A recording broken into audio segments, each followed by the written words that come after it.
flag and pledge allegiance. I pledge allegiance to the flag of the United States of America and to the republic for which it stands, one nation, under God, indivisible, with liberty and justice for all. Thank you all. So we have a quorum. All the current board members are here. So I want to call this meeting to order. The meeting was noticed properly. And if I can have an approval for, first of all, the February 28th board meeting minutes. I'll make a motion to approve the February 28th board meeting minutes. I'll second. Any discussion? All those in favor signify by saying aye. Aye. All opposed? Motion carries. And same like manner, we need a motion to approve the March 5th organizational meeting minutes. I'll make a motion that we approve the March 5th organizational meeting minutes. I second. All those in favor? Aye. All those opposed? Motion carries. All right, so we'll begin by the treasurer's report. I'm going to go ahead and read that before Diane left us. She was able to prepare the treasurer's report for February. In February, we generated a net income of $27,354, creating a favorable budget variance of approximately $27,000. This is comprised of $7,700 favorable income variance and $19,000 in favorable spending variance. The favorable income variance was primarily related to interest income we generated in the amount of $12,579 for the period, on a budget of $5,000. We included a conservative $60,000 of interest income for 2024 in the budget, assuming the average operating funds of $2 million, generating a return of only 3%. The budget assumes the building renovation will move forward in 2024, thereby reducing operating funds of approximately $2 million. We currently have more than $4 million in the operating funds, with a 64% of the funds currently earning interest at rates of 4 to 5%. Our $19,000 favorable spending variance is primarily due to timing. Most of the annual budget expenses are spread evenly over a 12-month period, but actual expenses may vary from month to month. Additionally, not all contract increases occur on January 1. The budget spreads these increases in major contracts over the entire year, creating timing differences between the budget and the actual spending. In theory, the year progresses these variances should even out if our assumptions about the actual increases are correct. Included in this month's spending was a charge of $11,474 to account $6,200 related to estimated income tax expense for January and February. At the February board meeting, the board approved a monthly income tax accrual at a rate of 30% of the total interest earned each month proposed by the Finance Committee. The expense was not included in our 24 budget. HOA income is not taxable if it directly relates to the HOA. However, interest income is an investment income and subject to income tax. Year to date, we have generated a net income of $61,477, exceeding the plan of about $65,000. The favorable year-to-date budget variance is comprised of $18,000 favorable income variance due to interest income and $47,000 favorable spending variance due to primarily the timing and differences noted earlier. We currently have a very healthy, I stress healthy, $5.3 million in cash, of which $1 million is tied to our reserve fund.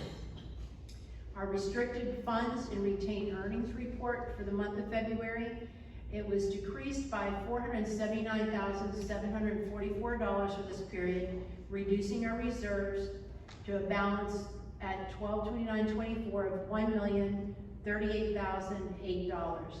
The decrease was due to a $500,000 payment to Superior Asphalt for our Phase 4 roadway and a payment to Central Testing for $17,055, also related to Phase 4 road work, offset by a monthly reserve allocation of $32,162 and earned interest of $5,118.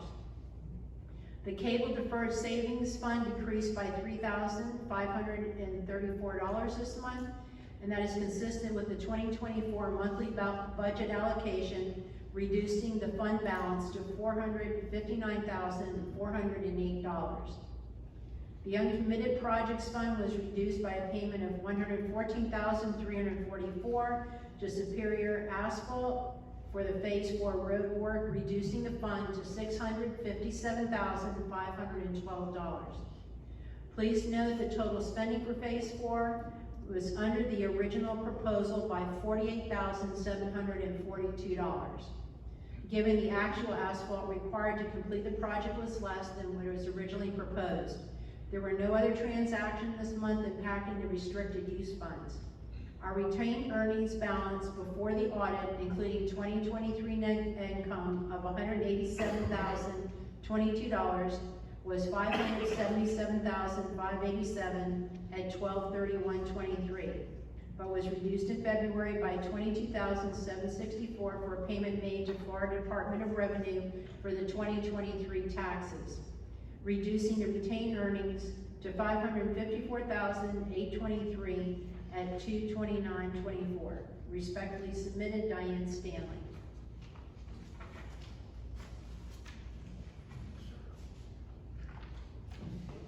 Okay, moving along, I'm going to do the president's report next before Josh does his manager's report, since I'm on a roll. First of all, we're really happy to report that we have received the next set of drawings from Powell. We just got them the other day for the building renovations. The board is now taking time to review them, and there is a lot to digest in review. Therefore, we'll be able to look at what necessary changes or what have you that we might need to do. And we will be holding a special board meeting on April the 5th, where we'll be covering that area with, and be able to hopefully get everything situated, get the next set back to Powell so we can be working on the final prints and hopefully going out to bid really soon. Also, about the same time, we got the completed updated road study from Central Testing.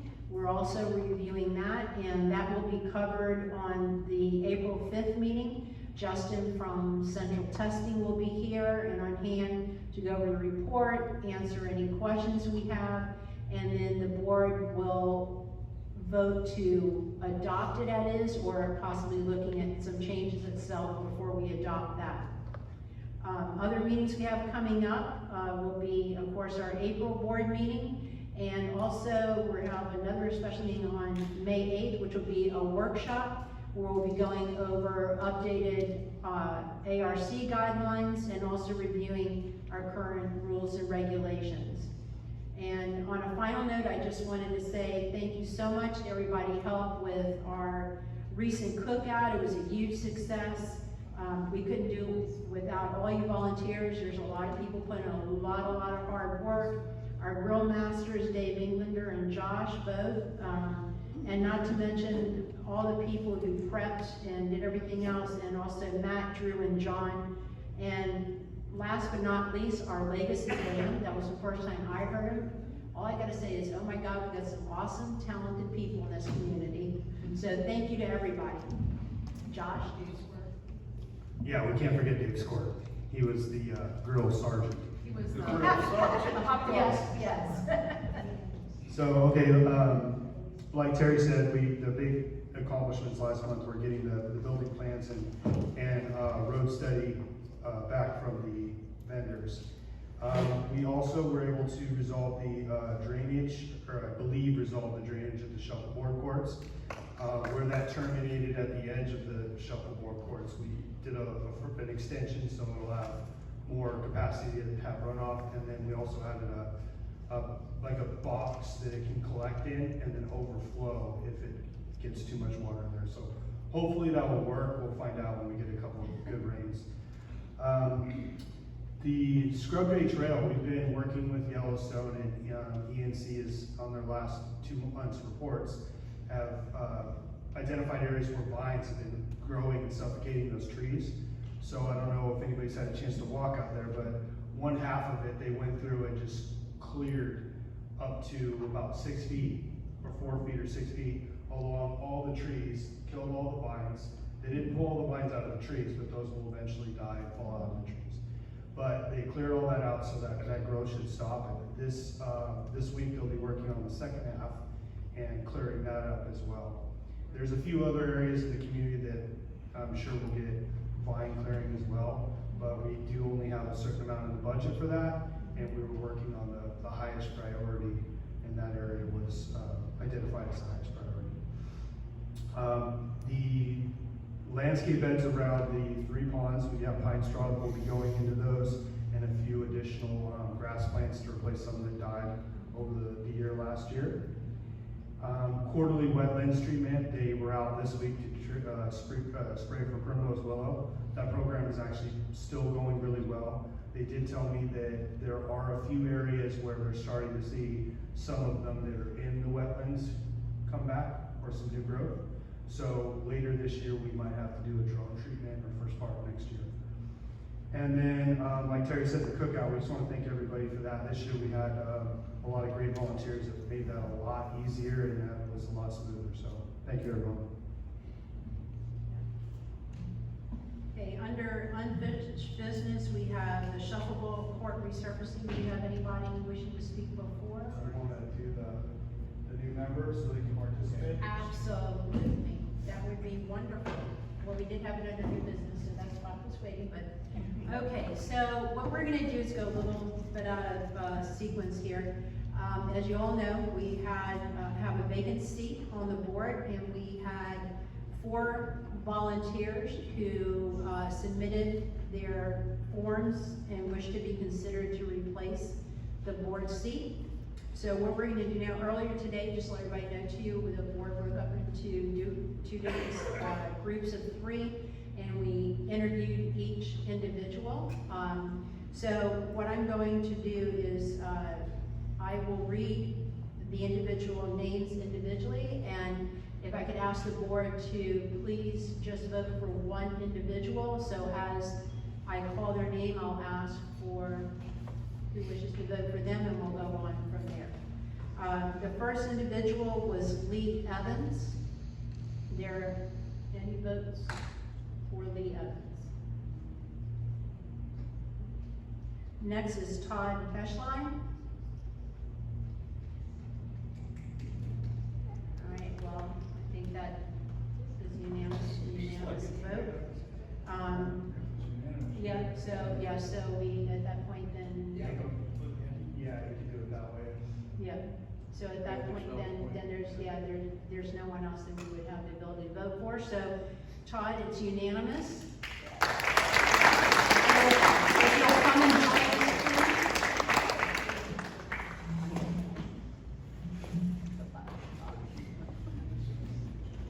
yeah, and I just want to say thank you very much for everybody else who put in their names and wanted to be part of the board. We greatly appreciate it, and we hope and encourage everybody in the future to please think about joining us on the board, and also looking at joining other committees, because there's a lot of great committees out there. The next order of business. Yes, Terry, I just might want to add to what you said, that I'd like to encourage people to think about joining the finance committee, since we've now lost a member. He'll still participate. Well, we have to vote. Hopefully. Hopefully, Yeah. we have to do a vote. And otherwise, so he is generating a vacancy on the finance committee, so Right, we would like to get more volunteers for that right. committee. Okay, so If I could next. also, Yep, go if I ahead. could also add that, that decision today was not gut wrenching when you actually had other people that put their name in come around and say, you're a fool if you don't pick Todd. You know, so Yes, your that's a competition made a feather in the decision, cap. not you. Yeah, all right, so the next order of business is we need to elect the treasurer. Do I hear a nomination for I would treasurer? make a nomination of Todd Ketchline for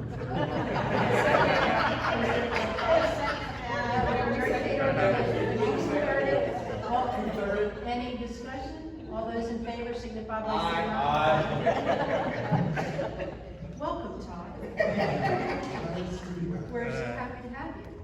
Okay, so on the next note then, we will move along to the shuffleboard court resurfacing. Do we have anyone that wishes to speak before? Mike. Yep.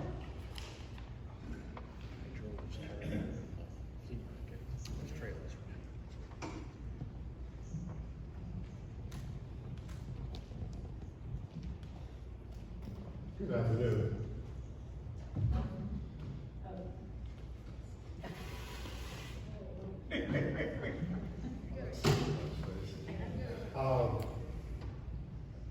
Again, I'd like to reiterate the choices that we have for the resurfacing.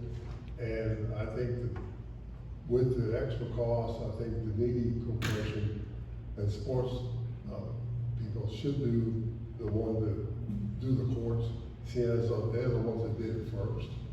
And it's lasted this long, and if they resurface it and do it again, it should last another 6 or 7 years.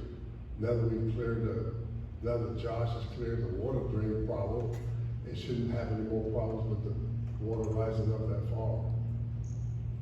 The numbering of the lanes should be, I think, another priority that should be on here.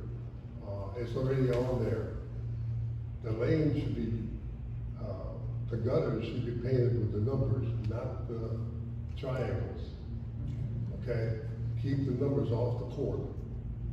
Because the paint as it is with the numbering is gonna slow down the disc. And I'm up here in case you guys need any more questions, or have any more questions, I'll try to answer for this, as far as a reference to the courts. I think it needs more than just painting. I think it needs to be resurfaced, looked at by some pros, and redone.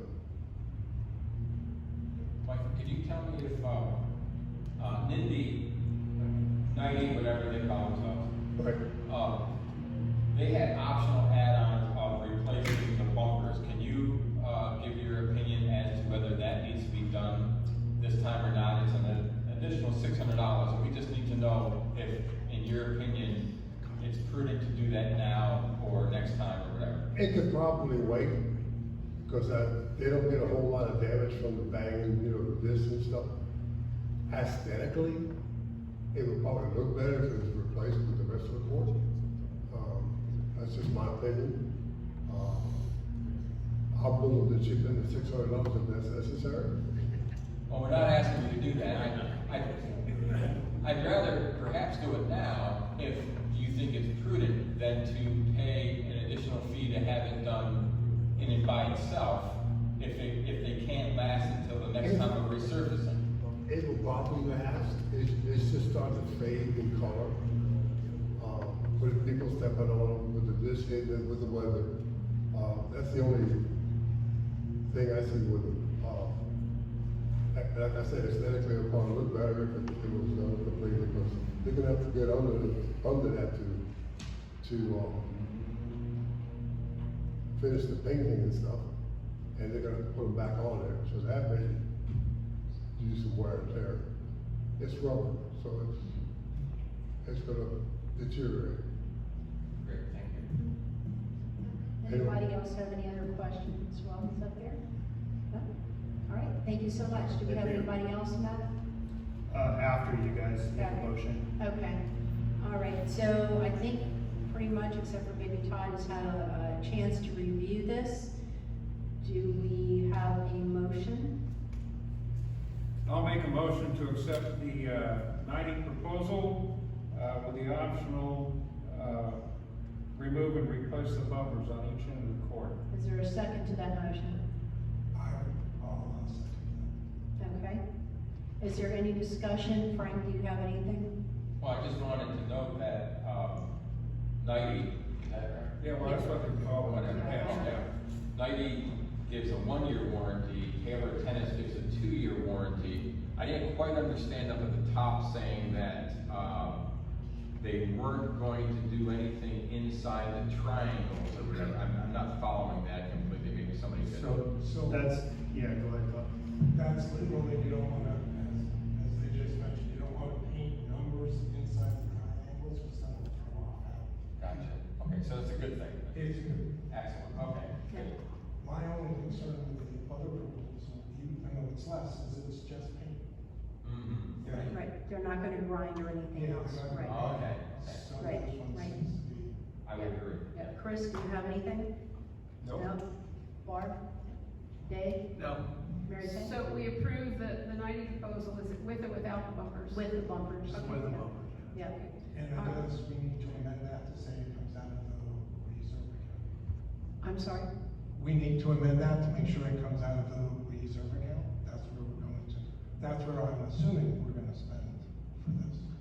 That is Yes, reserve yeah. item, yeah. Yes, all right, do you wanna amend that? I will amend that to a reserve item, yes. Very good. All right, and all those in favor, Oh, what? Pat Summers? I'm, Sorry, after. sorry, after, sorry.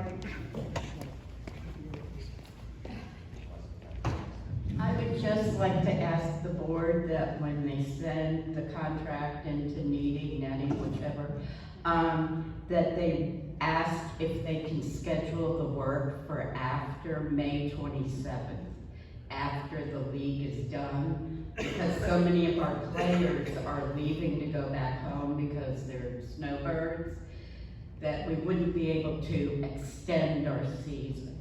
So, if at all possible, to schedule the work for after May 27th. Yeah, I'm sure that can be done, Josh, you can arrange. Does the heat affect the application of the coding? I wouldn't think so. They did the other courts in dead of summer last Okay, time. I'm just asking the question. No, that's a reasonable question. Yeah. Okay, all those in favor of the Aye. motion? Aye. All those opposed?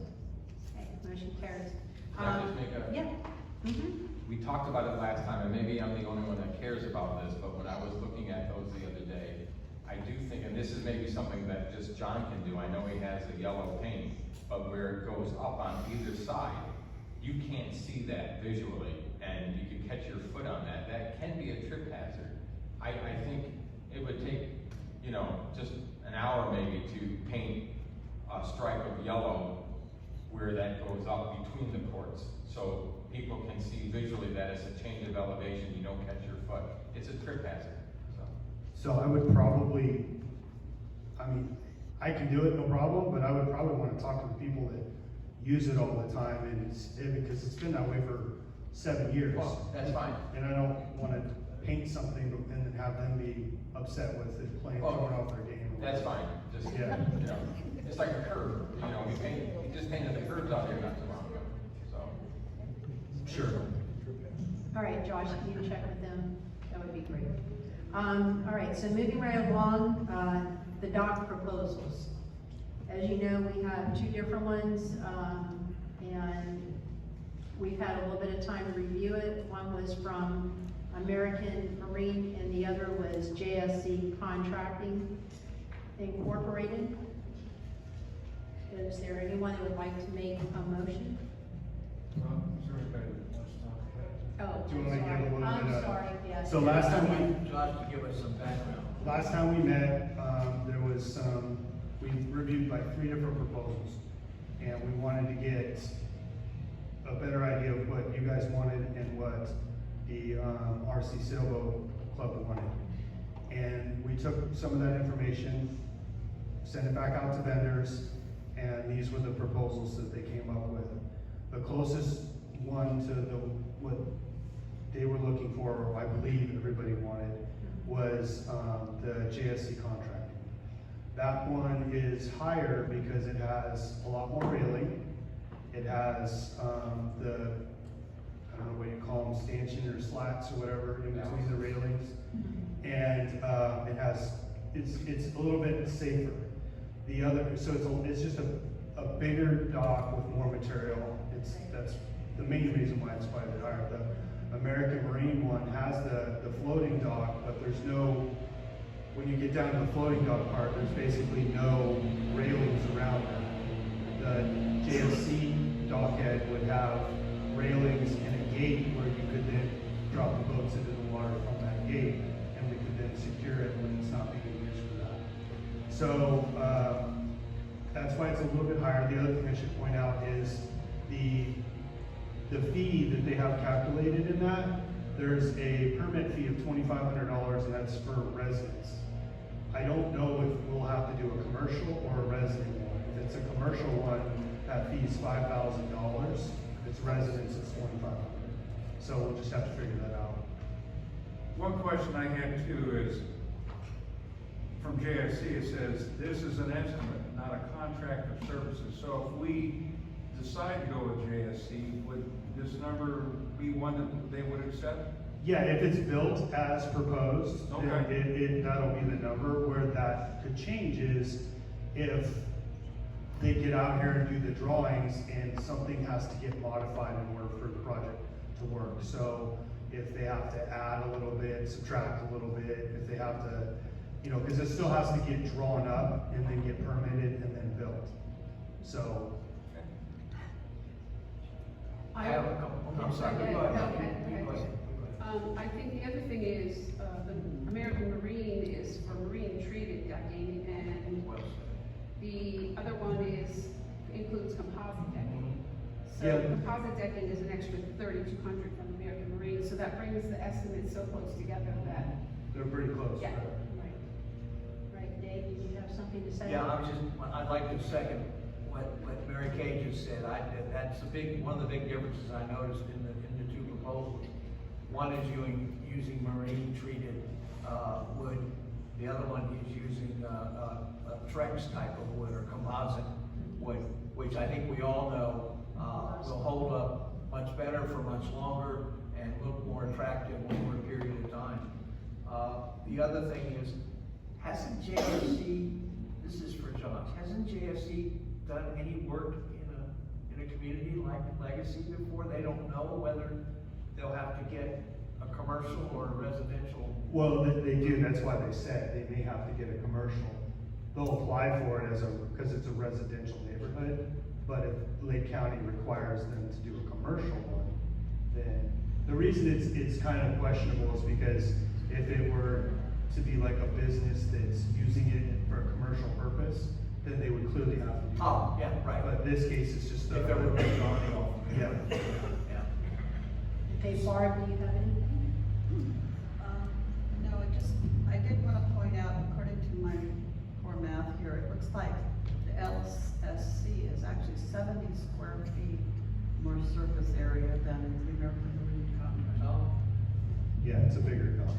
Chris, anything else to add? I'm just gonna add, having looked up, online, they've been in business for 6 years. They took over another business that they started in 1984, so, I think they're here for the long haul. and it's family owned and operated. Yep.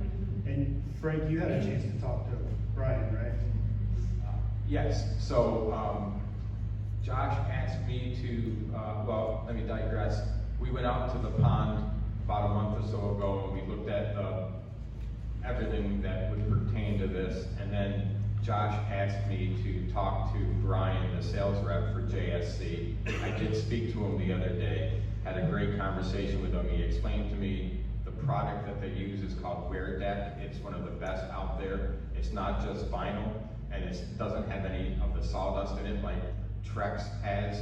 This is actually a kind of a vinyl fiberglass composite type that lasts a long time. It's owned by Owens Corning, and so we had a great conversation. He was very he was very open to. He just wants us to have what we want, and he wants to work with us. And he's very good. He was very decent. So here's the problem. Not really a problem, but I think we're not ready for prime time yet, unfortunately. I thought we would be until I talked to some of our sailboat people. So one difference between this is comparing apples to oranges, because American Marine is quoting a floating dock. JSC's mindset is that they would prefer to build a stationary dock because of a 55+ community. A floating dock can move a little bit, and you know, down the road, the flotation devices that are underneath the dock can go bad and could need replacing if they get punctured or whatever, they fill with water and they don't float properly. So there is a little bit of maintenance down the road. I was thinking that perhaps I could see either way. Of course, a stationary dock would be just done once, done well, and that's it. Talking to some of the sailboat people, they stated that and I know it's not tides because I got yelled at about it the other day, but low tide and high tide out there, okay, based on the drought or floods or whatever, can be 4-foot difference, he said, out there in that pond. I thought that was high, but that's what they say. Unless that's wrong, a 4-foot variance in the water is quite a bit. So with a floating dock, and I'm sorry to take so long, but this is complicated. The gangway of 24 feet would have to either hinge, or typically it goes on top of the dock and it rises and lowers as the dock lowers. So it would come out less than 24 feet and the pitch would vary. So when the water's very low, that gangplank could be very angled, steep.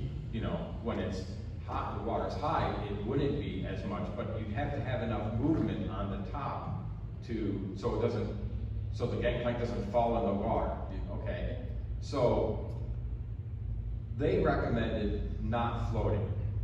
The sailboat people that I talked to say it definitely has to be floating because you can't have it too high or else it's too hard to put the boats in the water.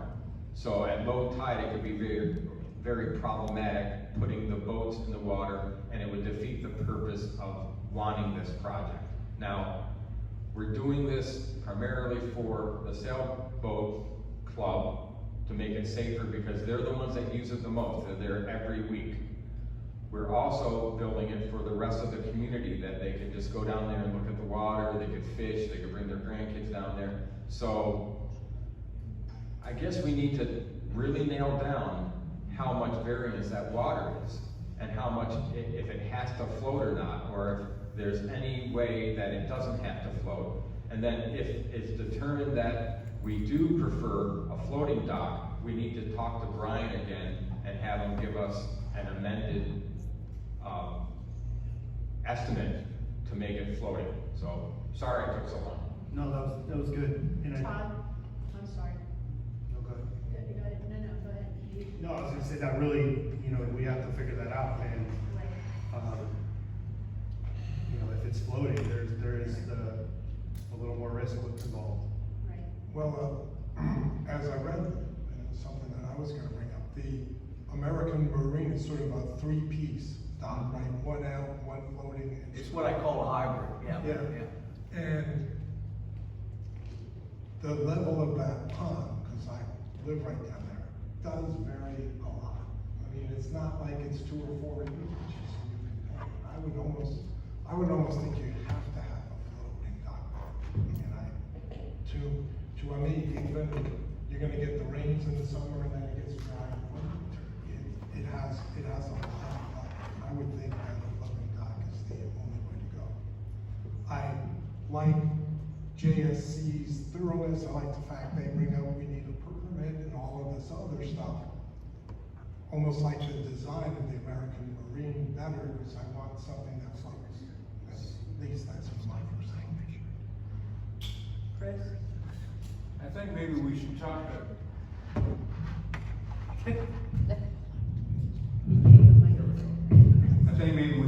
somebody who has a solid dock. If we go over to Royal Harbor, their dock is not a floating dock. They have the same situation we do, whereas higher levels, lower levels in the wintertime. So maybe we should go and talk with them and ask them how they've worked around that, because they do not have a floating dock.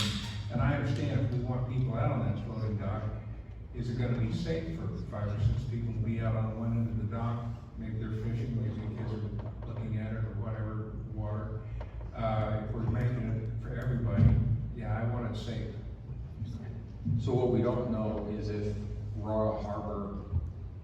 has sailboat people. They do. Okay. Yeah, that's why I recommend it. They do have sailboat people that use the dock. Yeah.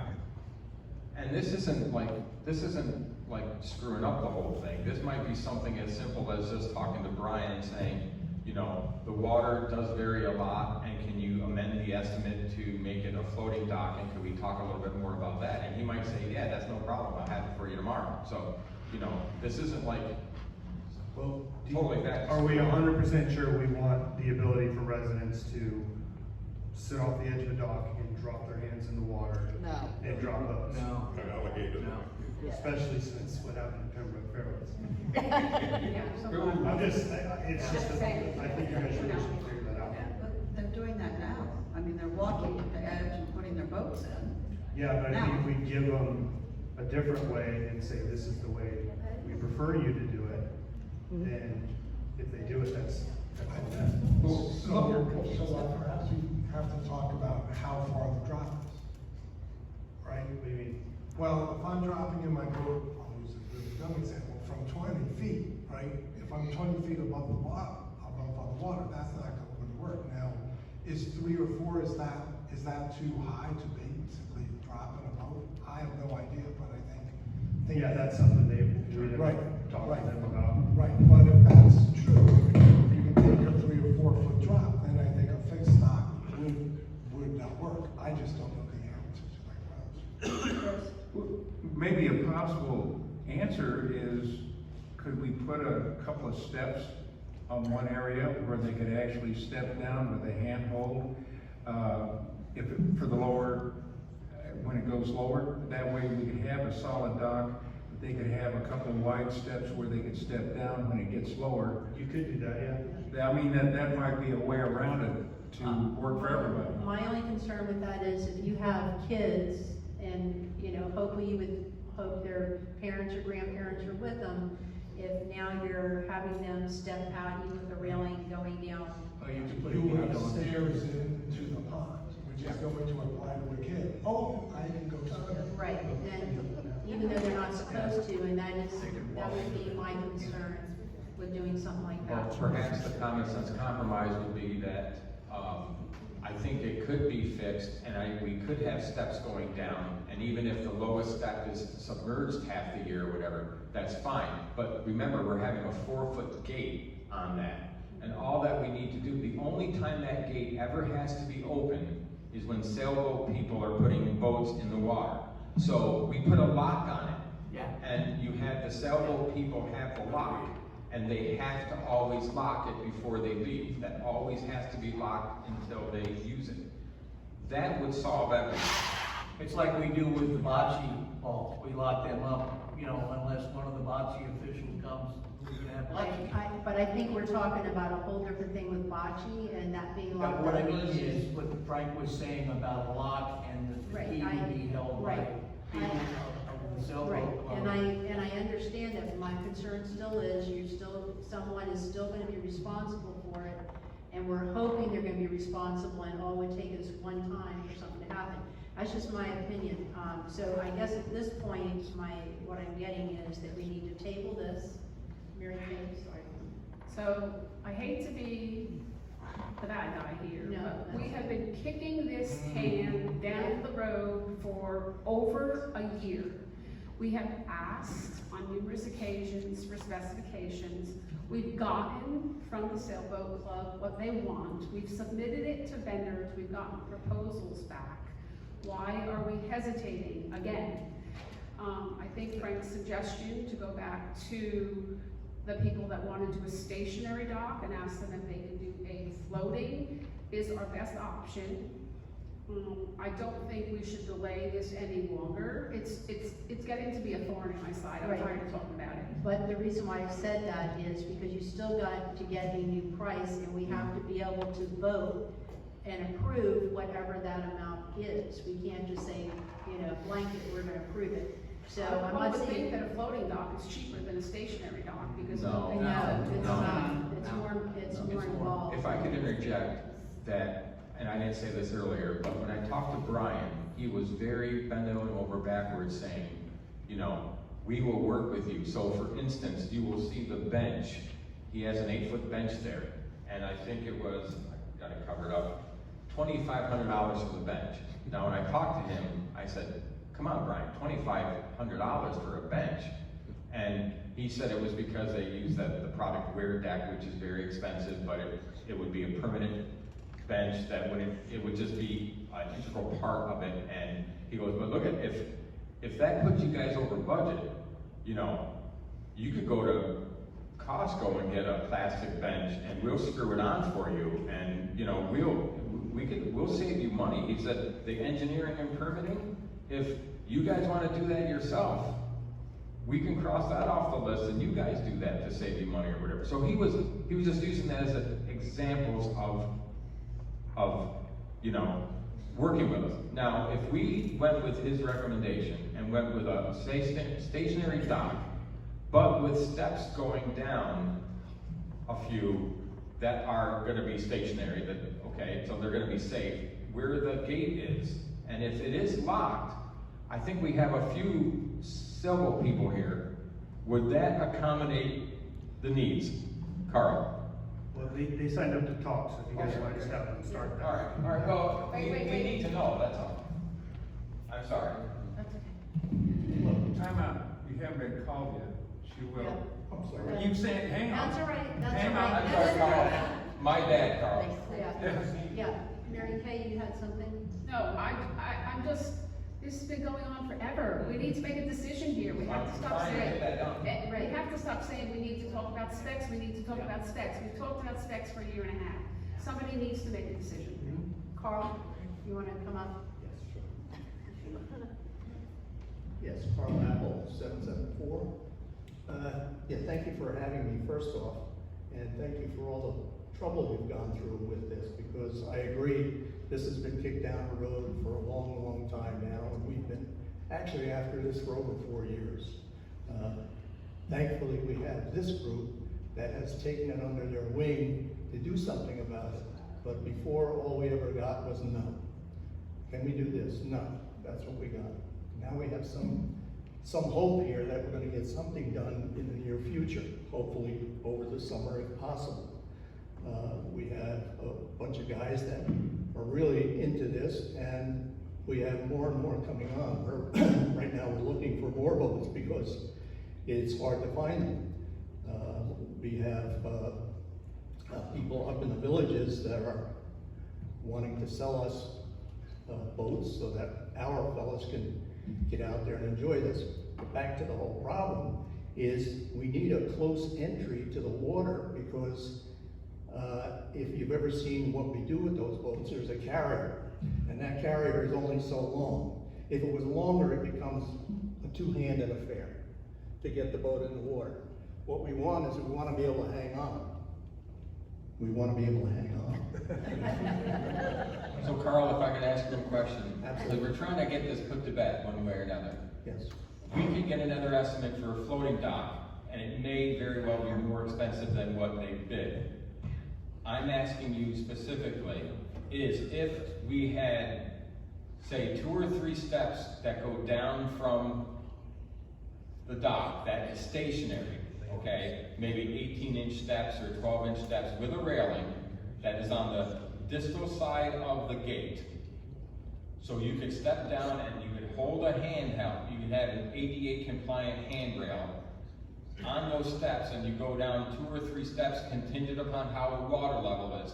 Drop your boat in and then come up those 2 or 3 steps through the gate onto the 8x10 deck. Would that work? I would say if you were physically able to do that, yes. But for the most part, we're not any younger, and I'll tell you about knees. Knees have a problem with steps. And if you're trying to take a boat that's 16 pounds down to the water and try to negotiate steps with a 16-pound item on one side and holding onto a rail on the other side becomes difficult. It's difficult now because we don't have a rail, and we're doing the same thing. We're going in using steps, and we're going in without steps at a point. And that becomes the difficult part, because you have to negotiate the hill to get to the steps so you can get down to the water's edge. Now, if you have a dock that has steps going down to it, we've just defeated that purpose altogether. What we'd like to have, if you have steps, you have to have something that's easier to get down, maybe not an 8-inch high step, maybe a 6-inch high step, something wider, longer, more like a patio step. Something to negotiate into the terrain right next to the pond, where you can get down to the dock a little bit easier, and then get out onto the dock. If you put a physical dock in there that's permanent, what happens is, you still have to worry about the tide. The tide does vary down there. Yes. And from what I've experienced down there, the best tide has been grass level. If you can see where the grass comes in contact with the water, that's been the highest that I've seen it. The lowest, I have stood out on the sand and actually looked at the grass. So that's at least 4 foot, maybe even 5 foot at that point. So you have to get the dock out to that point so that it can go up and down with the tide. Okay, thank you If so much. that makes any sense.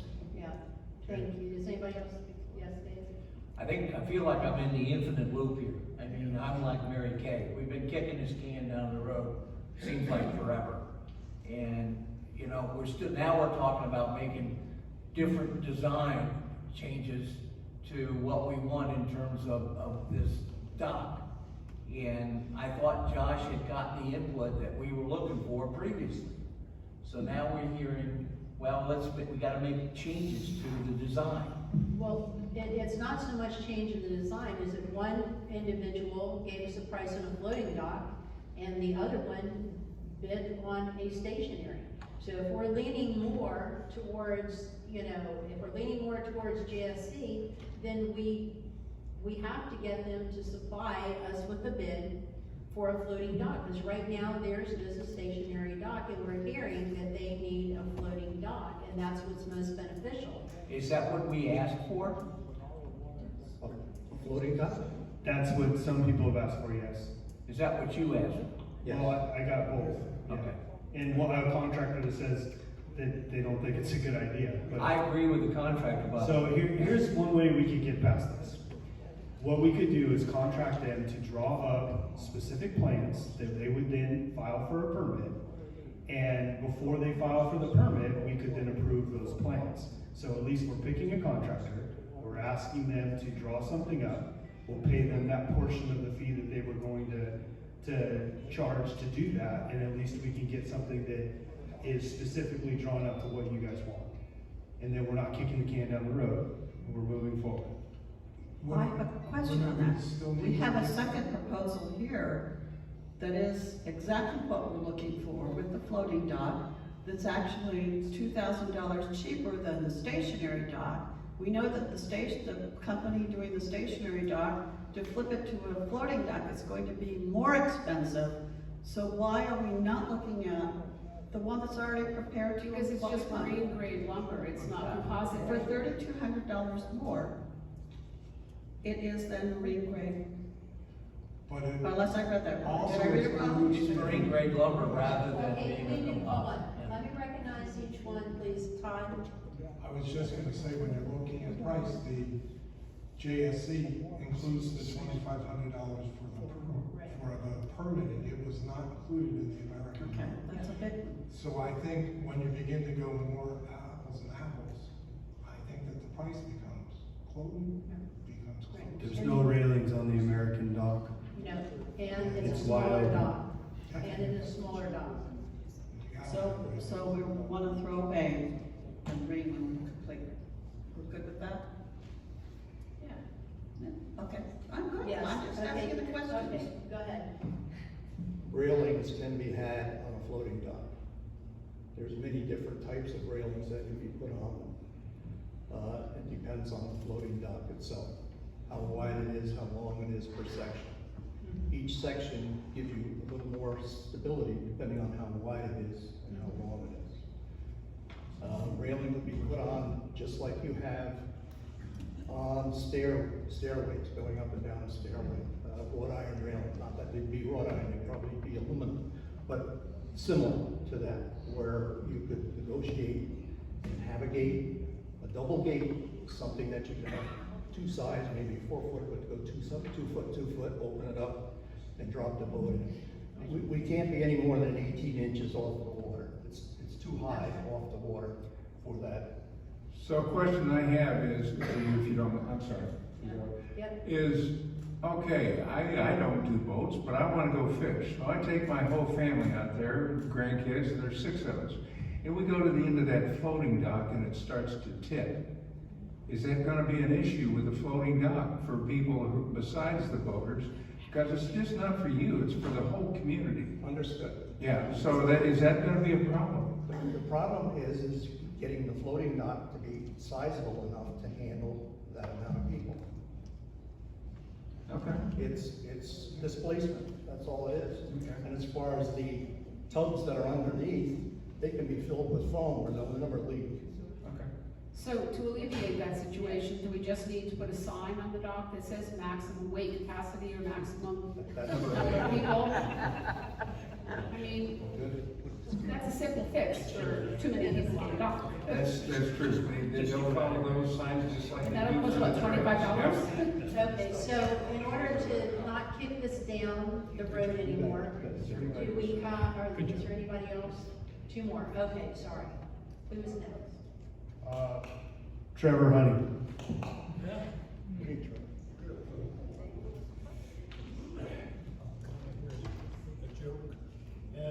Trevor Hannon, 956. I'm not a member of the sailing club, but I do have quite a big, heavy motorboat that I go out there and move around. Now, I don't have a problem. I won't go on a floating dock for the safety reasons that you've mentioned and you brought up. A stationary dock, doesn't matter whether the water rises or falls 3 or 4 feet. I've got a heavy boat. I go out there and say that I don't go on a Saturday or a Sunday because I watch Aussie football or footy, if you've heard of it. That's the only reason I don't belong to it. But need steps going down, but when I get to the stationary bit at the bottom, I've got 2 3-foot pieces of wood pipe either side, 4 or 5 foot loop on that pipe of good solid rope. I put it under the keel on either side of my boat.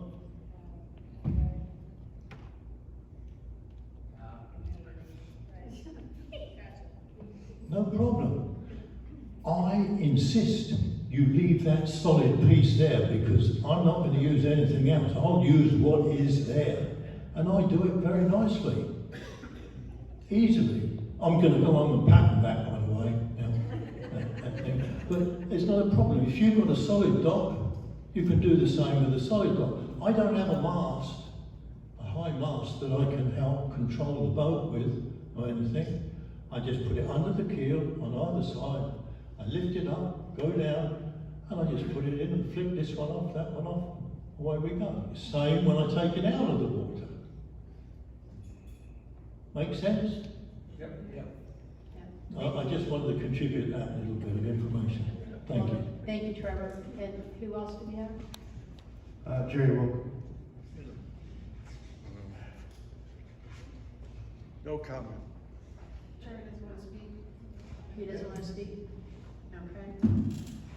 All right, so we need, if you will. I have a suggestion.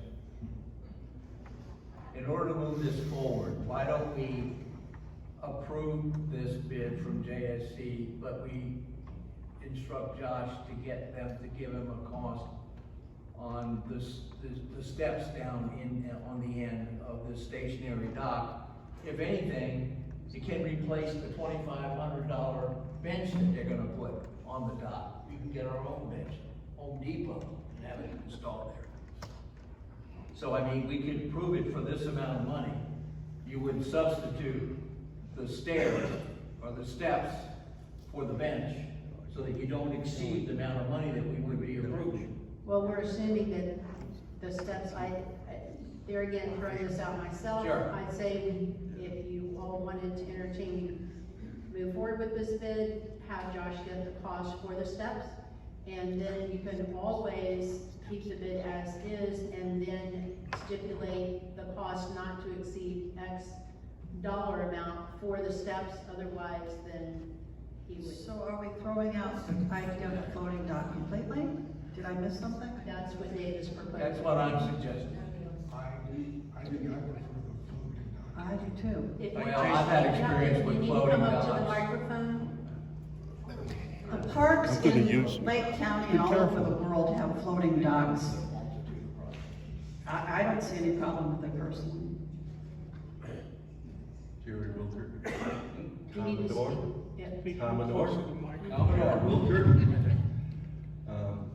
First, I'd like to reiterate what Carl said, and especially I'd like to point out Chris DeVal, who many years ago came to us as we were sailing and shamefully asked us, why don't you come up with something better than this and get some quotes on it? And this all started from there. So thank you all, and thank you, Chris. I'd like to point out that this has all started for people who sat at home, like I read the note from Jim before, and thought they'd like to do this, but couldn't get down to the water. And one of those people who loves this sport and comes out every Saturday, but can't get down there and has his boat launched for him. And that is Gary Spicy right here. And I carry his boat down every Saturday and launch it for him. And I'd like to ask you, Gary, can you go down steps by yourself and launch a boat? Not without a handrail.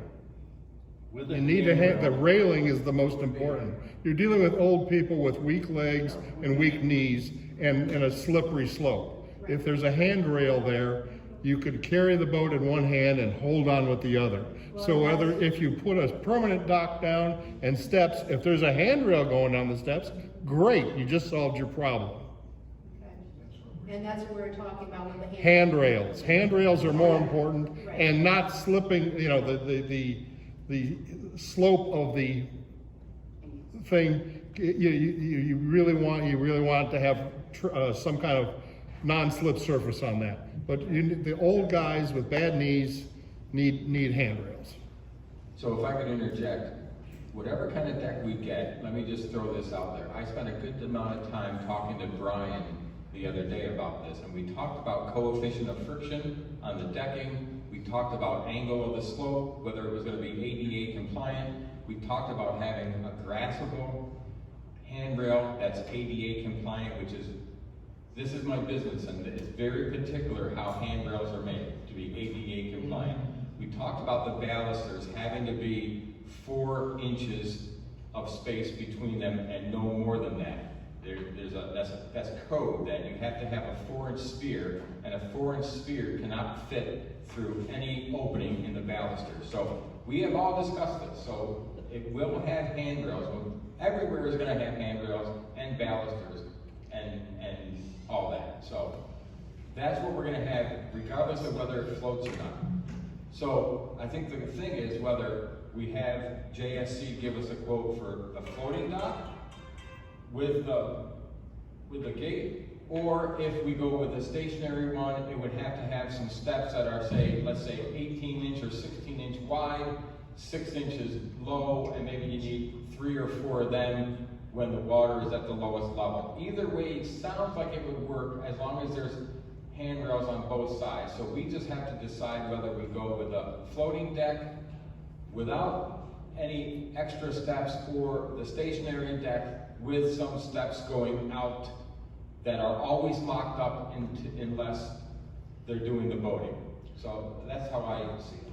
I'd like to say that if anybody wants to, they can go up to the villages and see a floating dock that's used by their sail club up there. It's not a good one, but it's something to see. If you want to get on it, walk on it, see how it was done. Jerry, what do you mean it's not a good one? Well, in my opinion, the dock has only 2 guideposts on it. Its displacement, its Now, buoyancy. you answered my question. It's buoyancy. I'm very familiar with floating docks, having grown up on Chesapeake Bay, and I'm not a fan of floating docks. Well, it needs 4 posts to guide it up and down, it has 2.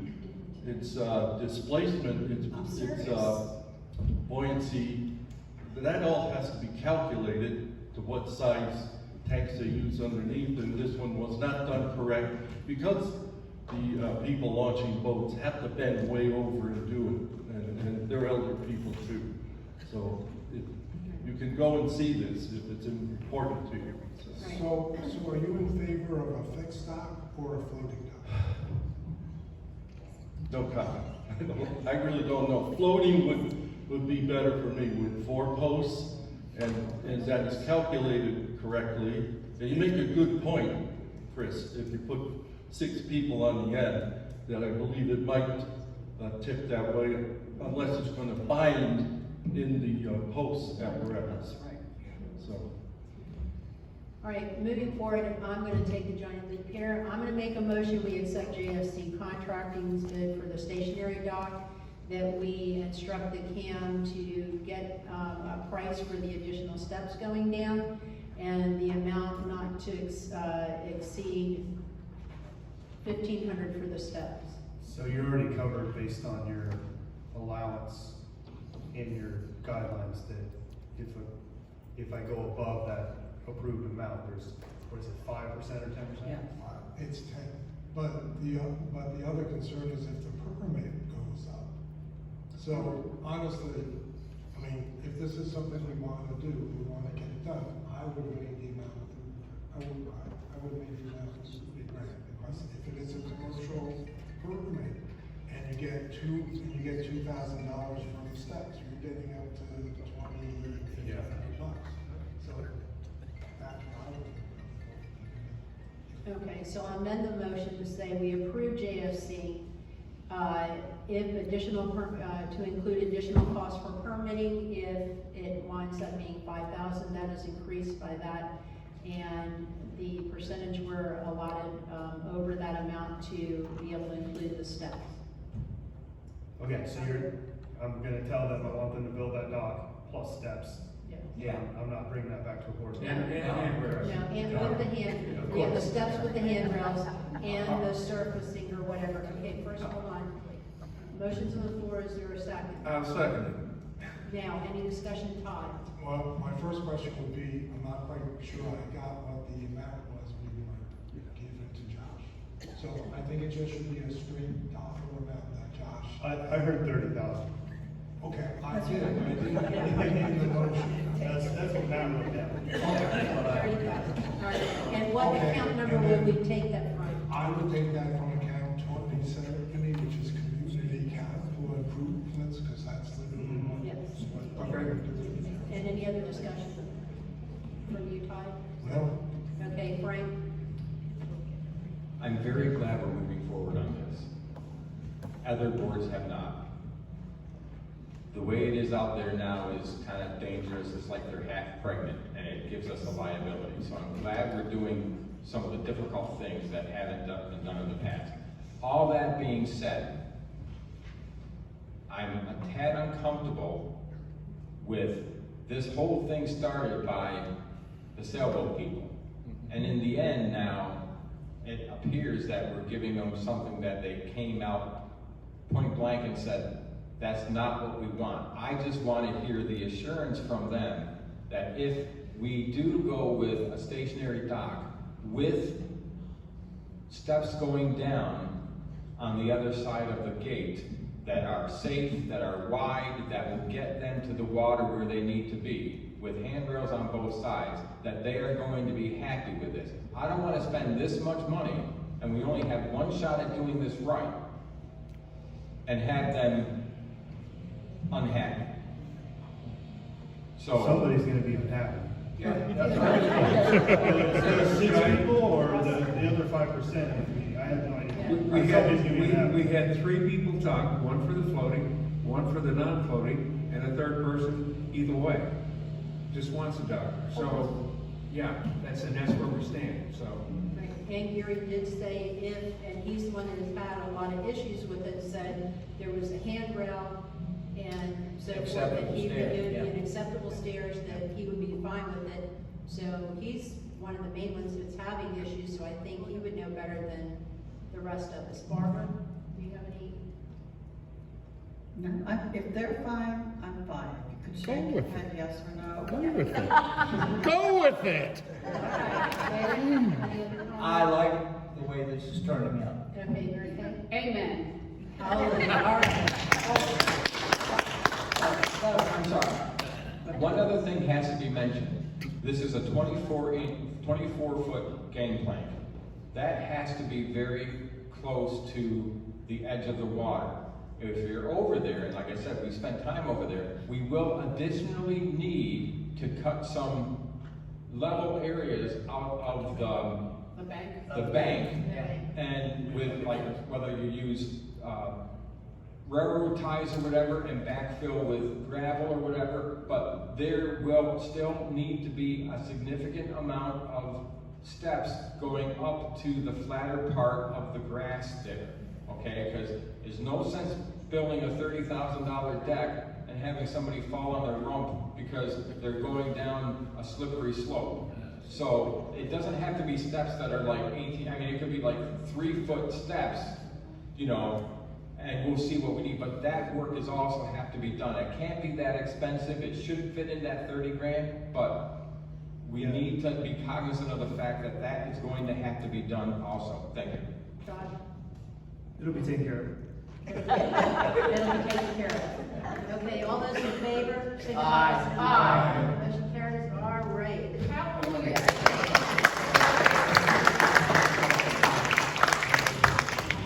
Does anyone say no? No? Okay, No. motion carries. You did. All right, do we have anybody to speak afterwards? I would think no. Okay, perfect. All right, so, well, I don't know, they may want to, all right, so the next thing will be the committee member confirmations. As you all know, part of the new directive was to have each committee submit those lists of volunteers for the positions that were open on each committee. We all were given a copy of the list of them. So if it's all right with the board, what I'm going to do is we will go committee by committee, and then I'll ask for a vote to accept the individuals that are recommended and were voted on at the committee level. Terry? Yes, Point sir. of order. Why couldn't we just approve the entire list? We can do that if you want to make a motion to that. I make a motion that we approve the entire list of volunteers for each of these committees that we've been given. I'll second that. Okay, any discussion? Okay, all those in favor? Aye. Motion carries. I made that easy. All right, so one of the last things that we have, as you also know, that each year the liaisons change with the committees, and that is to give everybody a better understanding from the board and get each of us involved in different areas. So with that, I am going to read the list of liaisons that I will be appointing to the committees. ARC, of course, everybody knows is the CAM, that's automatic. They work directly with the CAM. Building ad hoc, I am going to work with the building ad hoc moving forward. Hopefully we'll be able to get together really soon as well. I know Josh, you... Friday. Friday, okay, perfect. Communications ad hoc, Barbara, that's your area of expertise, is communications. And I think that you'll be a great addition and be able to work with that committee very well. E&C will be Dave. Finance, of course, is our new wonderful treasurer. So you go from one position of finance to a different. So we appreciate that. IDDC, Frank. I think you'll be really good working with them. You've been involved with the building committee, so it'll be kind of taken on a different aspect of that. But also I'll be doing sports and fitness, TNT, Mary Kay. And last but not least, the tree ad hoc, Chris. So I think we are looking forward to working with all the different. Sports and fitness? Okay, me. Okay. That's me, sports and fitness, yes. I know I'm looking forward to working with a new group. It's been my pleasure this last year to work with ENC. I think we all have learned a lot with all the committees that we're liaisons with, and I look forward to a really great new year working with all our committees, and thank you all for all the hard work that you do. And I believe that's it. Our upcoming meetings will be a director's meeting. Well, first we have April 5th, which will be the meeting where, special meeting, which will be reviewing Powell and the plans for that, and also. Alrighty, everybody awake? I know I am. I know. So we're reviewing, of course, Powell drawings, as I mentioned earlier, the central testing with the road study, and then we'll have April 24th board meeting, May 8th, to review our ARC and rules and regulations. There'll be a workshop, then May 22nd and June 26th. So with all that being said, do I hear a motion to adjourn? I'll make a motion to adjourn. I'll second. All right,